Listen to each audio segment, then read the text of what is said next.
According to legal experts, we aren't just looking at a creative difference anymore. We are looking at a high-stakes game of who lied to their lawyer first.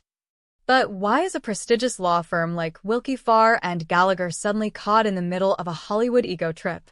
When you're a global superstar like Blake Lively, you don't just hire a local attorney. You hire big law.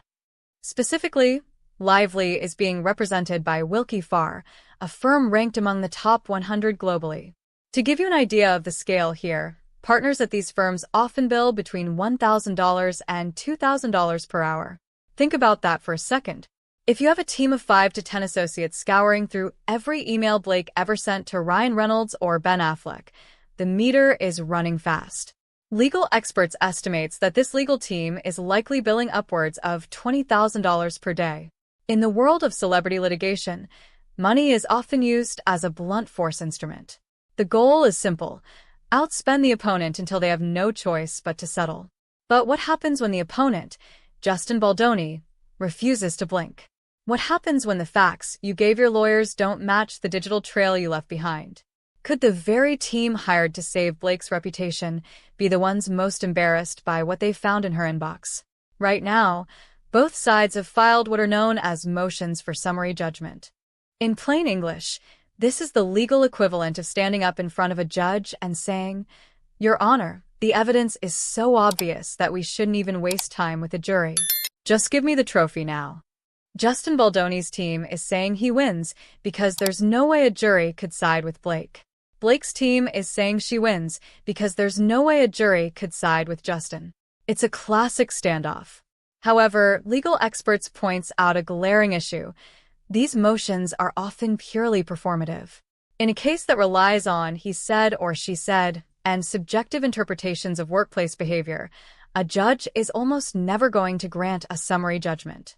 Because a judge's job isn't to decide who is lying, that's the jury's job. By filing these motions, both sides are essentially posturing, trying to look strong while secretly dreading what might happen if 12 regular people actually get to read their private texts. But if the motions are just for show, what is the real strategy lurking beneath the surface? The most dangerous part of any lawsuit isn't the courtroom. It's discovery. This is the phase where every email, every text, and every DM becomes fair game. Legal experts suggest that Blake Lively might have been less than 100% transparent with her attorneys before they took the case. Imagine being a junior associate at a top-tier law firm. You've spent 3 years in law school, you've passed the bar, and now your job is to read an email thread where Blake Lively is venting to Matt Damon's wife about a production dispute. Or worse, an email that was cut and pasted and sent to people who were never supposed to see it. The theory here is that Blake and Ryan Reynolds may have entered this legal battle with a sense of celebrity invincibility, believing they had done everything right. But once the digital receipts started pouring in, the narrative likely shifted. There's a common misconception that if a lawyer realizes their client lied, they can just throw their briefcase in the air and walk out. In reality, it's much harder. Once a firm has represented a client for a significant amount of time, they are often ethically stuck.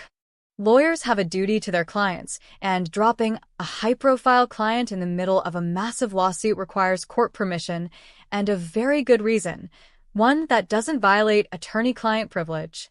Legal experts believe Willkie Farr is likely sitting in a very uncomfortable position. They have prestigious reputations to maintain, yet they are tethered to clients who might be ignoring their expert advice. Do you think Blake and Ryan can charm their way out of this one? Or has the discovery phase already done too much damage? Let's talk about it.